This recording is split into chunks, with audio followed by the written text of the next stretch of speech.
তালিকা প্রকাশ কবে এ নিয়ে জোর জল্পনা। এ রাজ্যের প্রাক্তন সিইও জানিয়েছেন, মনোনয়ন জমার শেষ দিন পর্যন্ত ধাপে ধাপে ভোটার তালিকা প্রকাশ করতে পারে কমিশন, কিন্তু সেই তালিকায় কোনো বৈধ ভোটারের নাম বাদ গেলে এবার আর তিনি ভোট দিতে পারবেন না।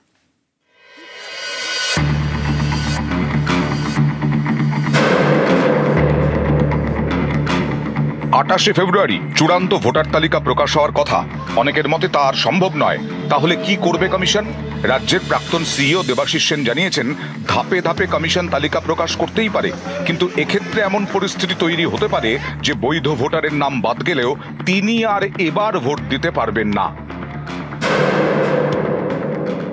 কন্টিনিউয়াস রিভিশনে বা সাপ্লিমেন্টারি লিস্টটা যদি প্রকাশিত নাও হয়, তাহলেও কিন্তু আইনের লঙ্ঘন হচ্ছে না। সেটা লাস্ট ডেট অফ নমিনেশনের আগে অবধি যতটা ওনারা নিষ্পত্তি করতে পারবেন ততটুকুই উঠবে। যদি এরকম হয় তাহলে কিন্তু তারা এবার ভোটাধিকার দিতে পারবেন কিনা সন্দেহ আছে। 28 ফেব্রুয়ারি চূড়ান্ত ভোটার তালিকা প্রকাশের শেষ দিন। সেই দিনে কি তালিকা প্রকাশ করতে পারবে commission?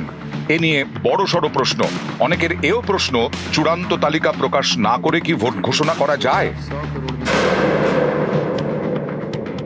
Last date of nomination অবধি সাপ্লিমেন্টারি লিস্ট প্রকাশ করা যাবে, সেটার ভিত্তিতেই পুরো ভোটটা পরিচালিত হবে। হতেই পারে যে আমি যোগ্য ব্যক্তি কিন্তু আমার নাম ওঠেনি, ভোট পরবর্তীকালে ইলেকশন পিটিশন করে তাকে প্রমাণিত করতে হবে, তার ফল জুডিশিয়াল প্রোনাউন্সমেন্টে হবে। মুখোপাধ্যায়ের জায়গায় মুখার্জি, গঙ্গোপাধ্যায়ের জায়গায় গাঙ্গুলি, এরকম সামান্য কারণে অনেককে শুনানিতে ডাকা হয়েছে বলে অভিযোগ। কমিশনের ভাষায় এসবই লজিক্যাল ডিসক্রিপেন্সি, যুক্তিগ্রাহ্য তথ্য বিভ্রাট। প্রায় 60 লক্ষ ভোটারকে নিয়ে নানা অভিযোগের এখনো নিষ্পত্তি হয়নি। এসব নথি এবার খতিয়ে দেখার দায়িত্বে জুডিশিয়াল অফিসাররা। কিন্তু এমন বিভ্রাট হলো কেন?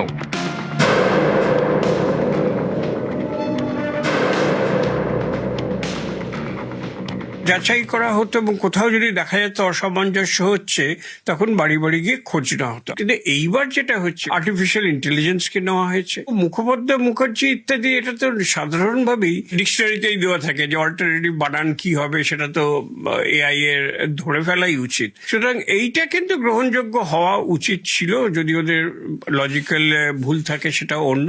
ইলেক্টরকে না ডেকে তার বাড়ি গিয়ে খোঁজ করতে হতো, কিন্তু অবশ্যই তাতে টাইম বেশি লাগে, যত্ন নিয়ে কাজটা করার দরকার ছিল। এসআইআর নিয়ে শুরু থেকেই নানা অভিযোগ, নানা বিতর্ক। 2002 সালে তো এরকম হয়নি। এবার তাহলে এত জল ঘোলা কেন? খুব জলদি যেটা ব্যাপারটা হচ্ছে, 2002-তে যে হয়েছিল কেউ প্রায় জানতেই পারেনি। বাড়ি বাড়ি ভোট কর্মীরা পৌঁছে গেছেন, ফর্ম ফিল আপ হয়েছে, অর্থাৎ খুব সাধারণ নর্মাল রিদমে কাজটা হয়ে গেছে। কিন্তু এইবার খুব দ্রুততার সঙ্গে করতে গিয়ে এই প্রবলেমটা যে আসছে, এটা মনে হয় আমার নিশ্চয়ই হয়েছে। ক্যামেরায় সনত মিশ্রের সঙ্গে বিশ্বজিৎ সাহা, নিউজ 18 বাংলা।